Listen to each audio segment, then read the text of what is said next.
Sige, mahal na birhen. Ano po yun? Ano yung mahal na birhen? Ate Lilian. Simbahan ng Dolores. Pwede ko ba magtanong sa inyo? Ano po ba sa isang ordinaryong Katoliko, paano niya tinitignan si Maria o si Virgen Maria? Ina ng laging saklolo. Okay, sige. Okay? Meron pa po bang pwedeng magdagdag dun sa mga narinig natin?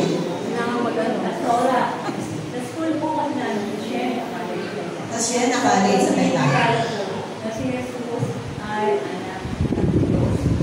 So sa Siena College, ang turo, si Jesus ay anak ng Diyos. At ang Siena College ay isang Catholic institution. So, tinuturo naman ng isang Katolikong paaralan na si Jesus ay anak ng Diyos. Meron pa po ba? Sige, kapatid. Yung pagsasign of the cross, ano po ba ang ibig sabihin o nais nating mangyari kapag tayo nagsasign of the cross?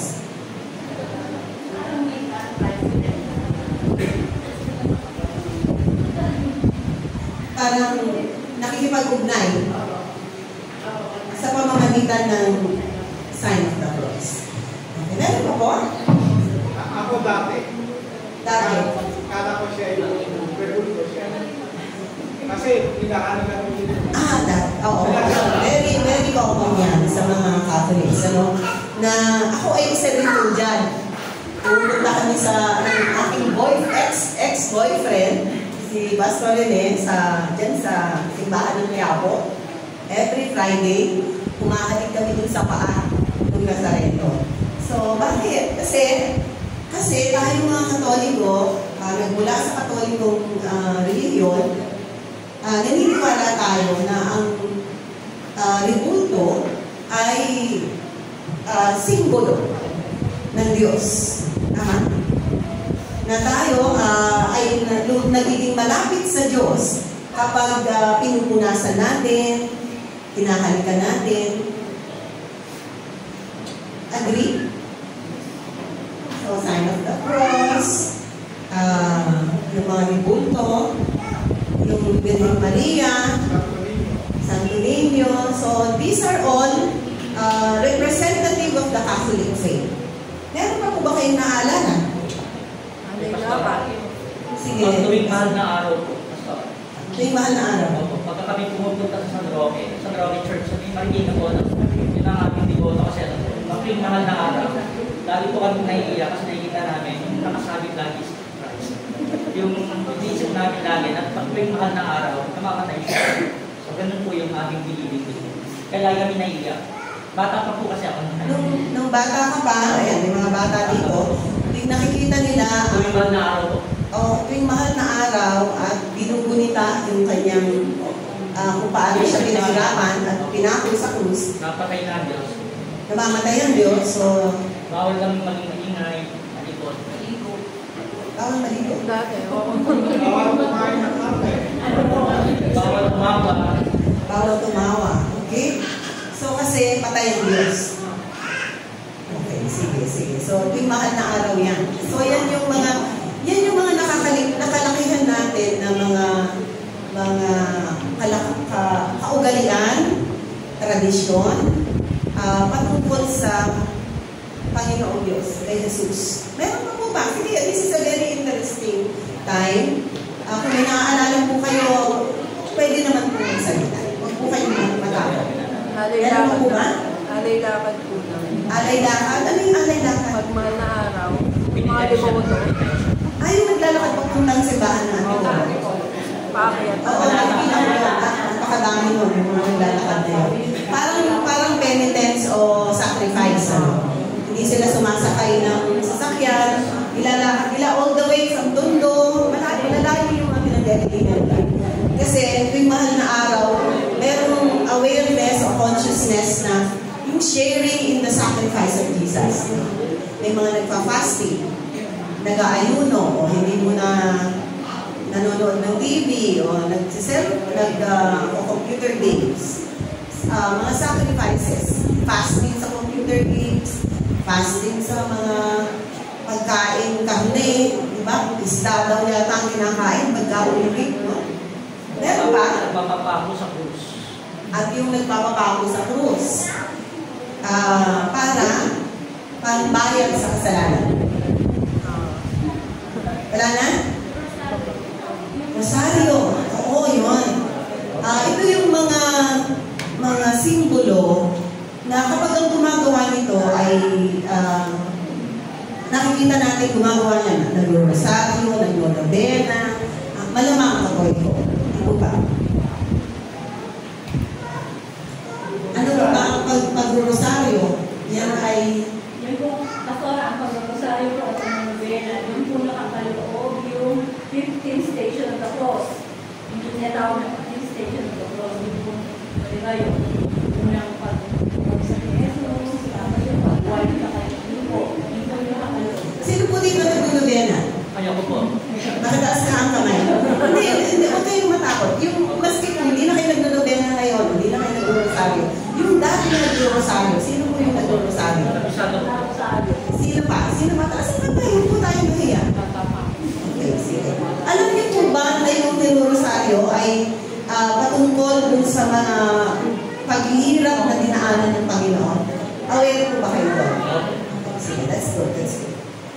Sige, so somehow na-cover natin. Pero kayo nakalimutan, yung simbang gabi. Wow. Diba? Pagka Disyembre, yung siyam na gabi ba yun? Siyam na gabi. Tapos may sinasabi sila pag nabuo mo. Ano mangyayari? Yung panalangin mo, yung wish mo, magkakaroon ng katuparan. So, yan yung mga... Alam niyo ba, nagkaroon kami sinishare ng gospel sa loob ng Town and Country. Sabi niya, gusto ko yung narinig ko sa inyo. Sabi niya, kaya lang, hindi ko maiiwanan yung pananampalatayang mayroon ako. Sabi niya, kasi mamimiss ko ang simbang gabi. Mamimiss ko ang gesta. So, ganito po mga kapatid. Mainam po na nauunawaan natin kung saan gagaling yung mga kapatid natin, mga kababayan natin Katoliko. Kasi we came from there. Ako naman po bilang isang, syempre, binyagan sa Catholic faith. Hindi po ako religyoso.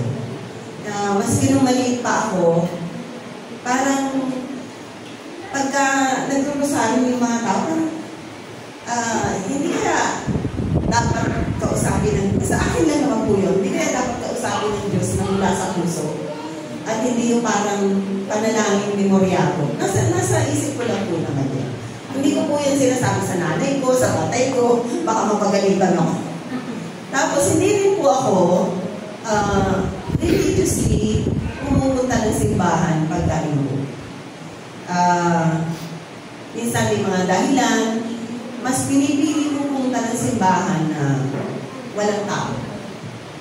At gusto kong, naaalala ko ngayon yun na back then, meron na akong hangarin na makilala ang Diyos na hindi ayon sa ritual o ayon sa nakalakihan. Parang in my heart, gusto kong magkaroon ng isang, meron akong pananaw tungkol sa Diyos na gusto ko siyang makilala na hindi ayon dun sa paulit-ulit na pananalangin o yung pag-observe ng mga traditional ways. Akin lang naman po yun. Kaya binibiro ako ng mga kaibigan ko, mga barkada ko nung teenager ako, ang tawag ko sa akin pagano. Kasi hindi nila ako nakikita may rosaryo o pagka yung inilalakad na ibulto, hindi ako sumasama. Yung parang nililipat, di ba? From house to house. Kaya po nung narinig ko ang salita ng Diyos sa review school, hindi ko naman sinabi yun sa sarili ko, pero parang in my heart, pwede ko nang sabihin, ito pala yung hinahanap ko. yung talagang makatotohanan pakikipag-ugnayan sa Diyos. At meron po tayong babasahin at sama-sama, sabay-sabay. Ang pangyayari kong ito ay naganap sa panahon ni Apostol Pablo. Kasi siya ay nangangaral sa Panginoon at nababahala na yung mga relihiyosong tao sa paligid. Mga Pharisees, Sadducees. Sabi nga, tinutulo tayo ng tao nito. At babasahin natin ang kanilang mga panukala, yung kanilang iniisip, at kung paano sila tinugon ni Apostol Pablo. And pakishow. Mga Gawa 17, Acts 17, verses 16 to 24. Medyo mahaba, pero magandang basahin. At halinawa, basahin mo ninyo sa bahay, Acts 17, 16 to 24. Basahin mo natin. Habang sina Silas at Timoteo ay hinihintay ni Pablo sa Atenas, napansin niyang puno ng mga Diyos-Diyosan ang lungsod. Kaya't nabagabag ang kanyang espiritu. Kaya't nakipagpaliwanagan siya sa loob ng mga sinagoga o mga templo, sa mga Hudyo at sa mga Hintil na sumasamba sa Diyos, at sa sino mang makatagpo niya sa liwasang bayan araw-araw. Nakikita niyo po ba si Pablo? Kung gano'n siya kasigasig sa pag-evangelize, nakipagtalo rin sa kanya ang ilang mga pilosopong Griego ng mga Epicureo at Stoico. Ano bang sinasabi sa atin ng nagmamarunong na yan? Nagmamarunong daw si Pablo. Ang sabi ng ilan. Sabi naman ng iba, nangangaral yata siya tungkol sa ibang mga Diyos pagkabuhay. Ano itong pagkabuhay? Sinabi nila yon dahil nangaral si Pablo tungkol kay Jesus at sa muling pagkabuhay. Siya'y isinama nila at basahin ba kayo? Siya'y isinama nila at iniharap sa kapulungan ng Areopago at tinanong, "Nakakaliwanagan namin kung ano itong bagong aral na tinuturo mo?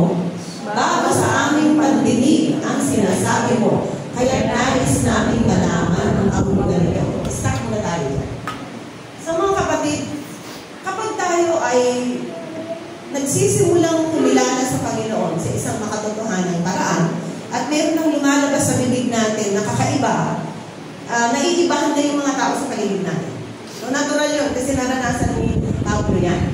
It was the exact same experience that the Apostle Paul had. Hindi po tayo nag-iisa. Sabi gano'n, sino ba itong nagmamarunong na ito? Siguro meron din mga nakakaisip na parang gano'n tayo, nagmamarunong, hindi naman graduate sa Bible school. Kala mo naman kung sino ito may alam. Diba? May ganung opinion ang mga tao. So, let's proceed. Sapagkat walang ginagawa ang mga taga-Atenas at ang mga dayuhang naniniraan doon, kundi ang mag-usap-usap at makinig tungkol sa mga panguturo. Tumayo si Pablo sa harap ng kulungan ng Areopago at nagsalita. Mga taga-Atenas, napapansin kong kayo lubos na, napaka-religyoso sa maraming bagay. Sapagkat sa paglalakad ko sa lungsod at pagmamasid sa inyong mga sinasamba, nakakita ako ng isang dambana na may nakasulat, "Sa Diyos na hindi kilala, to an unknown God."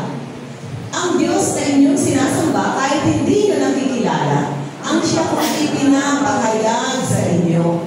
Ang Diyos na gumawa ng sanlibutan at lahat ng naririto ay ang Panginoon ng langit at ng lupa at hindi naninirahan sa mga templong ginawa ng tao. Okay. Paki-post yung verses 20. Let's jump to verses 29 to 30.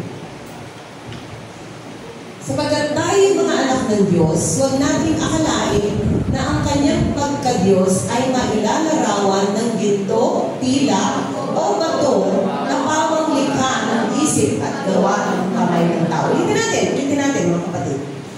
Tayo yung mga anak ng Diyos at huwag nating akalain na ang kanyang pagka-Diyos ay mailalarawan ng ginto, tila, o bato na pawang likha ng isip at gawa ng kamay ng tao. Ano daw? Ang Diyos ay hindi mailalarawan, sabi. Sa pamamagitan ng paglikha ng kamay ng tao mula sa ginto, pilak at bato. Ibig sabihin, hindi kayang ipaloob sa isang imahe o rebulto ang Diyos. Napakalaki niya, napakadakila niya, na He could not be contained in an image created by the human hand. Yan ang sinasabi ni Apostol Pablo. Kasi nakita niya ang daming rebulto, ang daming Diyos-Diyosan sa Jerusalem. At ayun pa, sabi niya, sa mga nagdaang panahon, pinalampas ng Diyos ang di pagkakilala sa Kanya ng mga tao. Ngunit ngayon, iniuutos niya sa lahat ng tao sa bawat lugar na magsisi at talikuran ang kanilang masasamang pamumuhay.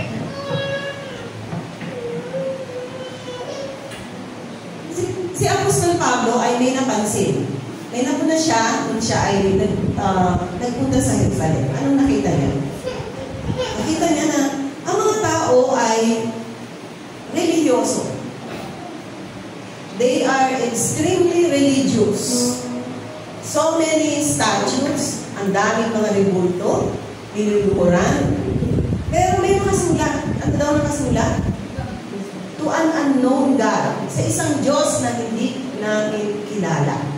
Kaya ang sabi ni Pablo, naririto ako upang ipakilala ko yung Diyos na hindi nyo kilala. Okay? At ito rin mga kapatid, kung maaaring hindi nyo pa na mag-uunawa, ano pa itong mga pinagagagawa natin sa simbahan? Sinusubukan natin, we are attempting to get to know this God. Dahil kahit anong gawin ng tao, hindi niya lubos na mauunawaan at makikilala ang Diyos.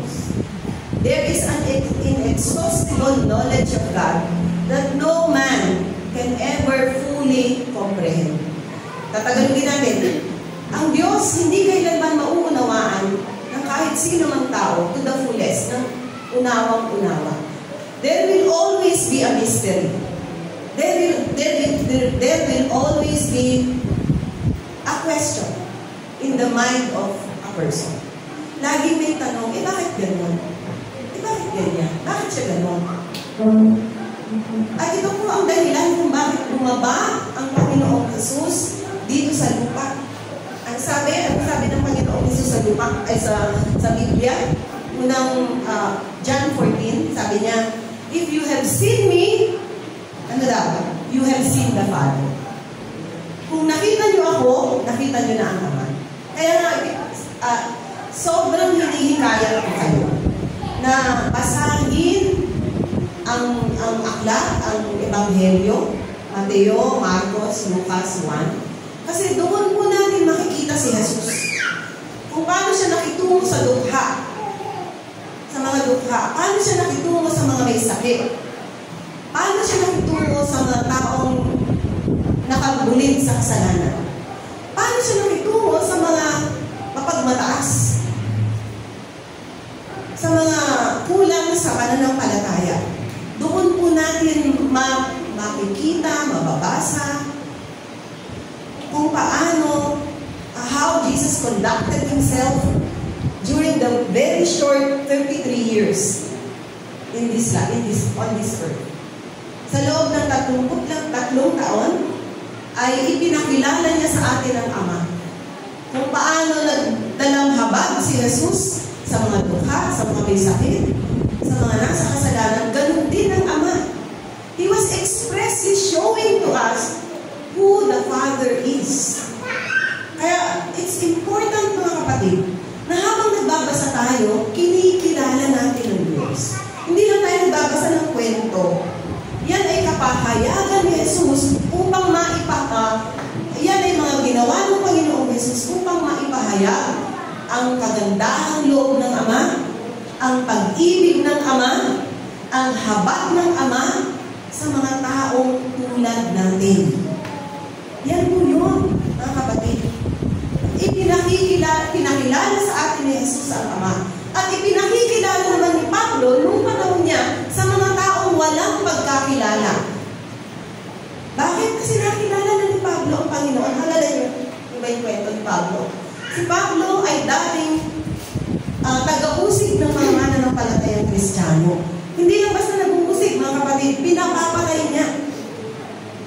One of his victims was Stephen, si Esteban.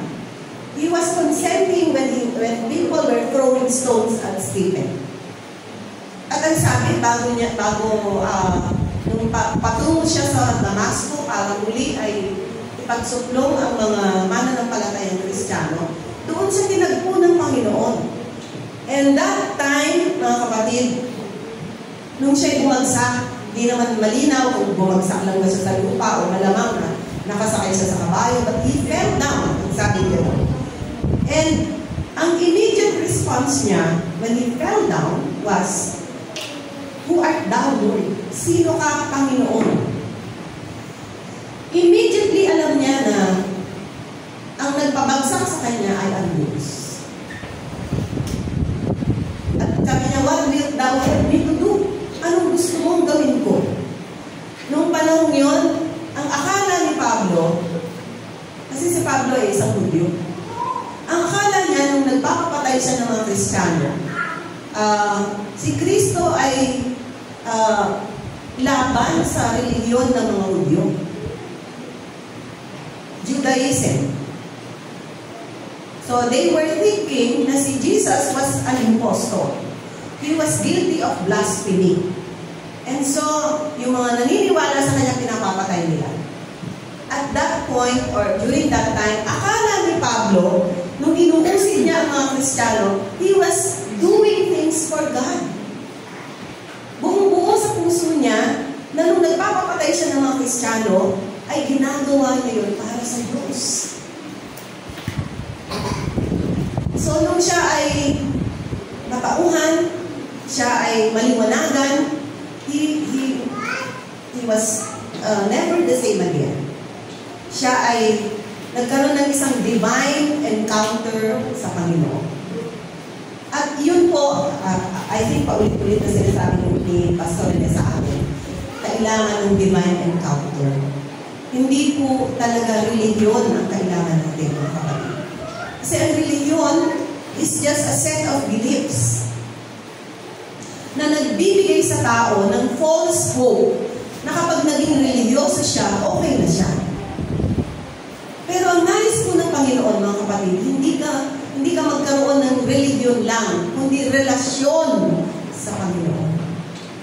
Isang buhay na relasyon sa Panginoon. Kaya yung nagsasabi, umanig kayo dito sa aming sekta, sa aming religion, maliligtas kayo. Yan po ay isang malaking kasinungalingan. At maraming naililigaw. Maraming napapapaniwala kasi gusto maging ligtas eh. Kaya sige, magpapasama ako dyan. Sige, aanib ako dyan. Pero mga kapatid, anong sabi ng Biblia? Alam niyo po itong mga verses na sasabihin ko sa inyo, hindi na po natin babasahin isa-isa. Kasi baka kulangin tayo ng oras. Anong sabi sa mga Gawa 4:12? Acts 4:12. Walang ibang pangalang ibinigay sa silong ng langit, sa ibabaw ng lupa, na kung saan ang tao ay maaaring magligtas, kundi, kanino daw? Sa pangalan ng Panginoong Jesus. Walang relihiyong nag-alay ng buhay para sa iyo. Si Jesus lang. Si Jesus lang ang nagbayad ng kabayaran ng ating mga kasalanan. Kaya si Jesus ang ipinangangaral sa simbahan ito. Hindi po tayo nag-aakit ng mga tao na kapag umalig sila sa atin, maliligtas sila.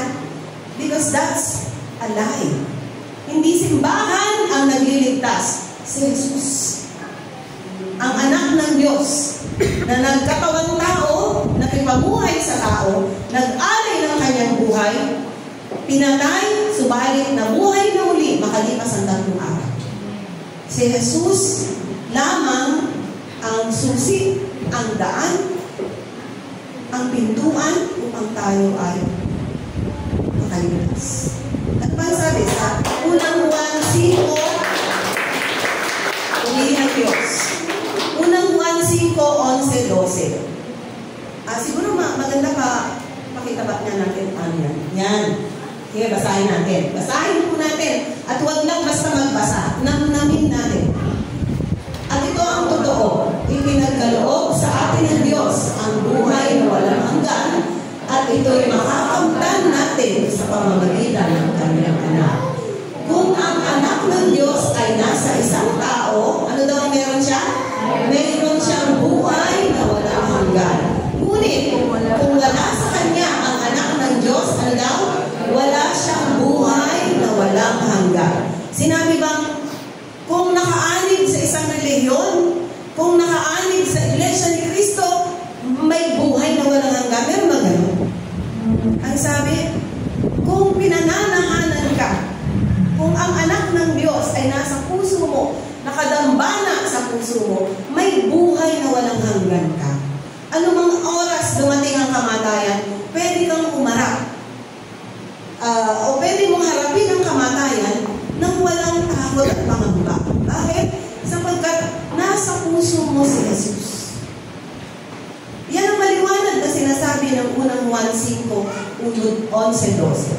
Kaya may sinabi sa Hebreo, ano daw ang ginawa ni Jesus? Pinalaya na tayo sa habang buhay na takot sa kamatayan. Kasi yun ang panakot ni Satanas, ipapatay kita.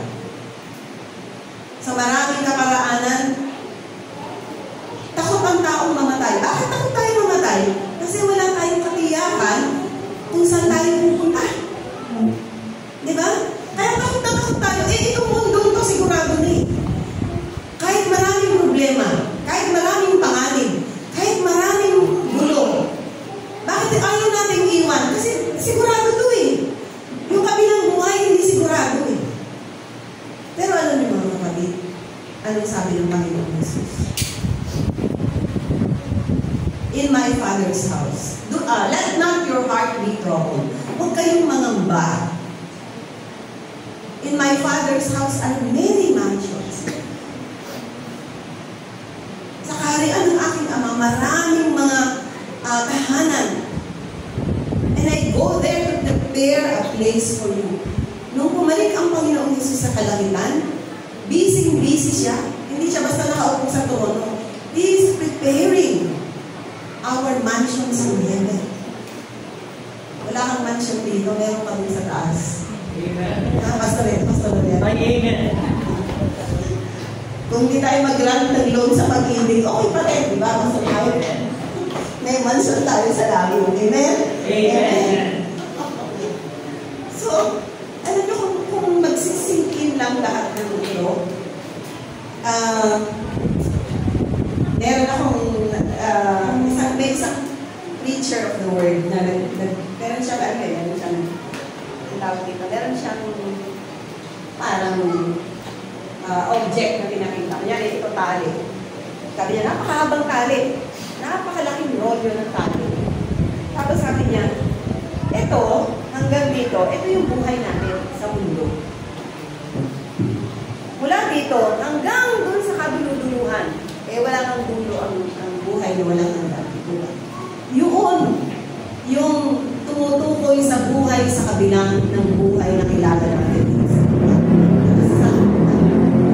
Pero nakakalungkot, mga kapatid, na lahat ng pagpupunyagi natin, lahat ng mga inaasikaso natin, pag-iisip natin, pinagpaplanuhan natin, nakafocus dito sa lifetime on earth. At kakaunti yung mga taong pinaghahandaan yung pakikipagtagpo sa Diyos. Kabilang ba kayo? Kabilang ba tayo sa mga tao na pinaghahandaan ang pakikipagtagpo sa Diyos? Amen. Kasi may sinabi sa Lumang Timpala, sa Book of Amos, prepare to meet your God. How are we preparing to meet our God? Yun bang faith natin sa Catholic religion is preparing us to meet God? Sa tingin nyo, inihahanda ba ang tao na makipagtagpo sa Diyos sa pananampalatayang Katolik? Alam nyo, huwag kayong magaling sa akin, utang na loob. Hindi ko po sinisiraan ang Catholic faith. Mahal ko yan. Diyan ako galing. Pero dahil sa pagbabasa ko sa salita ng Diyos sa Biblia, napakarami pong mga katotohanan na nagpalaya sa akin. Na nakakawala ako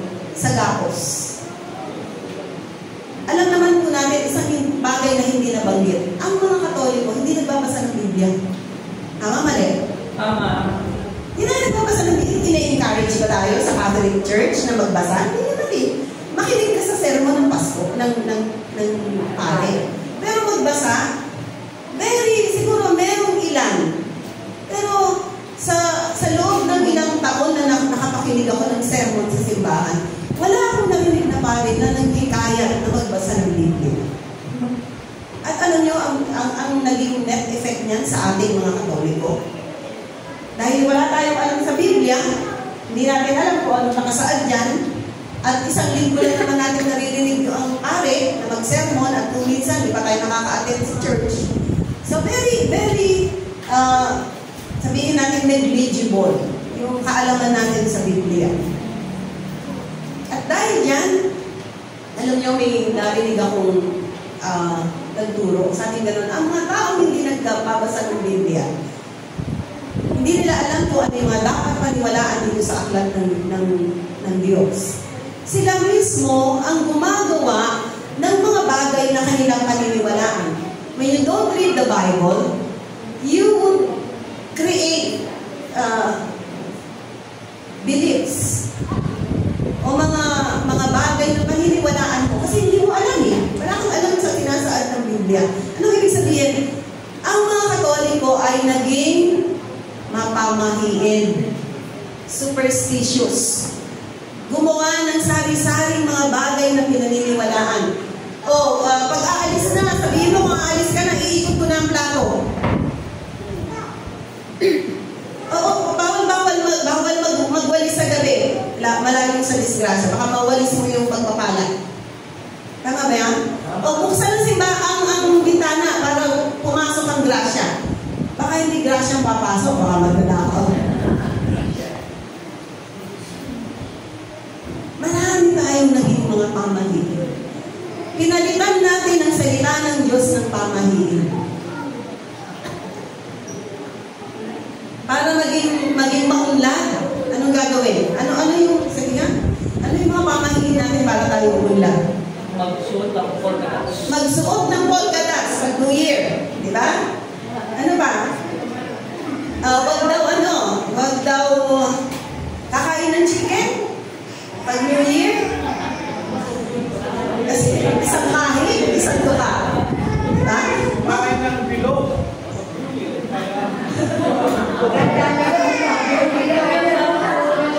Di ba niya napupula mga kapatid? Punong-puno tayo ng pamahiin.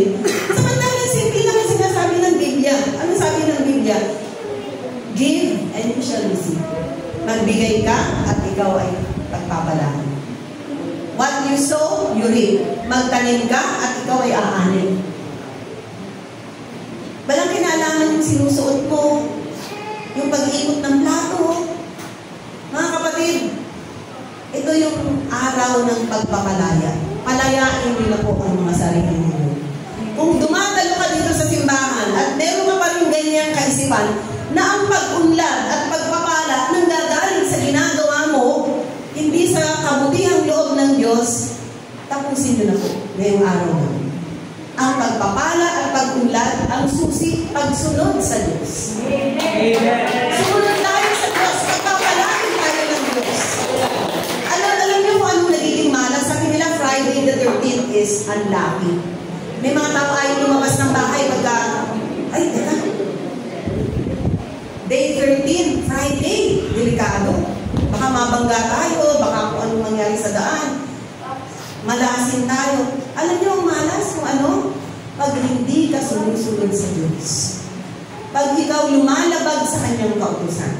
Kapag may ginagawa kang alam mo na hindi ikinatutuwa ng Diyos, diyan darating yung papaluin ka ng Diyos. Malamang. Pero hindi ayon sa galit, dahil sa galit siya sa'yo. Kundi nais niyang matauhan ka. Ginagawa natin yan bilang mga magulang. Pinapalo natin ang ating mga anak pagka nag-misbehave. Not because we don't love them, but because we want to put across the truth. Na kapag may ginawa kang masama, magpapalo. Merong baka mag-withhold yung privileges mo. Hindi mo na madadala yung cellphone mo. Babawasan mo yung baon mo. Pinapahirapan na natin ang anak natin. Hindi. Pinapakita natin sa kanya yung consequence. Sa bawat masamang gawa, may nakaumang na pagpalo. Hindi basta parusa lamang. Pagpalo upang magtanda sa paggawa ng masama. Maliwanag po ba yun, mga kapatid? Ang susi ng pagpapala, pagsunod sa Diyos. Ang dahilan ng mga kamalasan sa buhay ay ang pagsuway sa Diyos. Yun lang po, napakasimple. Huwag na po natin gawing napakahirap. Dahil-daling na ipunla sa isip natin. Magkaroon nawa ng cleansing. Pagbabagong isip, renewing of the mind. Let our minds be cleansed by the Word of God. And you shall know the truth, and the truth shall set you free, ang sabi ng Panginoon. Meron pa po isang kamalian. Ito po, napakahalaga nito at baka dito po tayo magtapos. Yung pag may namamatay, anong ginagawa natin? Ang isang ordinaryong Katoliko, ipanalangin natin ang kanyang kaluluwa. Diba? Bakit pinapanalangin ang kaluluwa ng isang namamatay na Katoliko? Kasi buong sa isip natin, may pag-asa pa. Na kapag maraming nanalangin, maraming nagpamisa, kung saan man siya naroon, nasa purgatorio, pwede bang lumundag yung kaluluwa niya palangit? Pero anong sabi, mga kapatid, ng salita ng Diyos? Merong kwento, at ang nagkwento ang Panginoong Jesus mismo. Ang sabi niya, may isang mayamang lalaki, at may isang kulubing, hindi basta kulubing, tagtad ng sugat at katawan. Ang mayamang lalaki, nahihiga sa salapi, kumakain ng masarap. Ang kulubing, nag-aabang, nakatanghod sa nalalaglag na lumo mula sa hapag ng mayamang lalaki. So, very miserable. Sobrang miserable. Pero ano nangyari, mga kapatid? Tulad ng nangyayari sa lahat ng tao, namatay yung mayamang lalaki. He went the way of the earth. Yan ang term sa Book of Ecclesiastes. To go the way of the earth is to die. So namatay yung mayamang lalaki. Anong sabi? Siya ay inilibing. Siguro napakagarang libing. Maraming nakaramay. Maraming sinasabi ng bait-bait ng taong yan.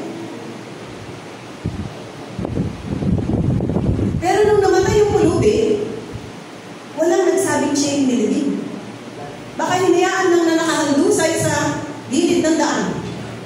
Walang decent burial. Pero anong sabi, mga kapatid? Kinaon siya, kinuha siya ng mga anghel. Dinala siya sa Abraham's bosom.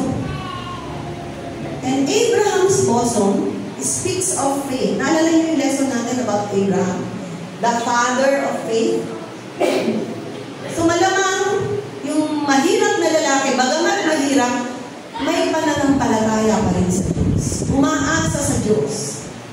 So he was comforted and makikita pala yung mapupulfit mo. Nakita nung mayamang lalaki na si Lazaro, pangalan ng pulubi ay Lazaro, inaaliw ng mga anghel. Nandun sa presensya ng Panginoon. Samantalang siya nandoon nagdurusa sa apoy ng anghel. Alam niyo sabi niya? Pakiutusan na po si Lazaro na isa-usap lang yung daliri niya sa tubig para mailapat sa dila ko para ako naman ay maginhawaan. Akala niya, si Lazaro ay pulubi pa rin. Utus-utusan. Pero baliktad na. Baliktad na, mga kapatid. So, nung makita ito, ang sabi ng Panginoon sa kanya, hindi na.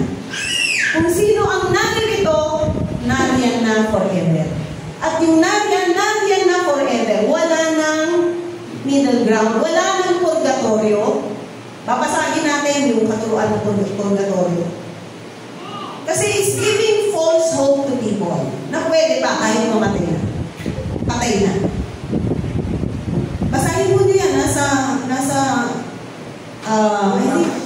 Nasa Luke 15 or 16. Basahin mo ninyo mga kapatid. Tuklasin ninyo kung anong sinasabi. Yung nandoon, nandun na. Hindi na pwedeng lumipat. Yung kung saan sila naka-estasyon, yun na yun. Wala nang pagbabago. Alam nyo, nung narinig yan ng mayamang lalaki, ang sabi niya, bigla siya nagkaroon ng burden dun sa mga kapatid niya, parang tatlong lalaki yata. Nagkaroon siya ng burden na sana magsubo po kayo ng pwedeng magbabala dun sa mga kapatid ko na buhay pa. All of a sudden, nagkaroon siya ng burden. Pero anong sabi? They have the writings of Moses and the prophets. Ano ibig sabihin, mga kapatid? Walang isusugo mula sa langit kasi naisugo na si Jesus. At para maligtas ang tao, nariyan ang salita ng Diyos, yung mga sinulat ni Moses at ng mga propeta. Kapag paniniwalaan natin, darating ang kaligtasan. Kapag magpapasakop tayo sa Panginoon, yayakapin natin ang kanyang mga turuan, magpapakumbaba tayo, tatalikuran ang ating mga kasalanan, darating ang kaligtasan. Malinaw po ba mga kapatid? Malinaw ba? Parang hindi yata. Amen. So, hindi na po natin ikinananalangin ng patay. Kasi ang sabi po sa Hebreo 9:27, pakipos. Itinakda sa mga tao na minsan lamang mamatay. At pagkatapos, ano daw? Paghukom. Pagkatapos mamatay ng isang tao, paghukom na, paghatol na mga kapatid. Ang chance namin makapiling ang Diyos dito. Dito tayo magpapasya sa panahong ito. Hindi natin ipagpapabukas, baka ang bukas hindi na dumating. Today is the day of salvation. Sabi ni Apostol Paul. Huwag mo ipagpabukas. Yung mga kausap mo, di ba, madalas natin karanasan yan, kausap ko lang siya kahapon eh. Ngayon wala na. Ganyan ang buhay. Walang katiyakan, hindi natin alam kung kailan matatapos. Hindi rin garantiya, mga kabataan, na dahil bata pa kayo, matagal pa kayo. Hindi rin garantiya na dahil matanda na, konti na lang. Di ba? Si Pilita Corrales, ilang taon? 86. Tama? Si Haji Alejandro, 70. So, iba-ibang yugto, panahon ng pagtawag. Namatay si Pilita Corrales sa kanyang pagtulog. Nobody expected her to die, although she was well advanced in years. Pero ikinagulat pa rin ng marami kahit may edad na siya. Ang ibig sabihin, nagugulat tayo pag may namamatay, pero hindi natin itinakagulat dapat kapag may namamatay. Kasi talaga namang, gusto mo bang mabuhay na habang panahon dito sa lupa? Micah, gusto mo ba? Nang-amoy lupa ka na. Ako, pagtapos na yung assignment sa Lord, hindi na ako. Ayaw na mag-overstay. I want to meet Him face to face. Pagtapos na yung assignment ko sa Panginoon, time to go home. Actually, sinabi ni Billy Graham, when you read in the papers, Billy Graham is dead. Don't you believe it? Sabi niya, huwag niyong paniwalaan doon. Sabi niya, kasi the moment you breathe your last on earth, you will breathe your first in heaven. Hallelujah! Woo! Yung kumikilig ako sa liputan, unang hinga mo sa langit. Amen. Kaya, pag may namamalit, kawawa naman siya. Diba? Pero tayo, kawawa naman siya. Nagsisisihan pa. Hindi na. Hindi na. Dapat ganito. Dapat kasi ganyan. Nagsisisihan kasi. Nakakadami na. Kung hindi pa, dapat naalala mo. Diba? Huwag na. Wala nang sisihan. Ang gabi natin, may hangganan ng buhay ng tao. Wala, at huwag tayong mangarap na habang panahon tayo kailangan mabuhay ng isang mundo. Ang kailangan natin tiyakin, mga kapatid, na hindi na ituturo San Jose sa pinanggalingan natin yung mundo ay yung magdesisyon ka na ngayon. Dahil pagkatapos ng buhay mo, paghatol, wala nang second chance. Kahit ilang misa, ilang panalangin, ang gawin ninyo pag-aaksaya mo ng oras yan. Dahil anong sabi sa Hebreo 9:27? Minsan lamang mamamatay ang isang tao pagkatapos paghatol. Namatay yung ating kapatid, si Sister Ligaya.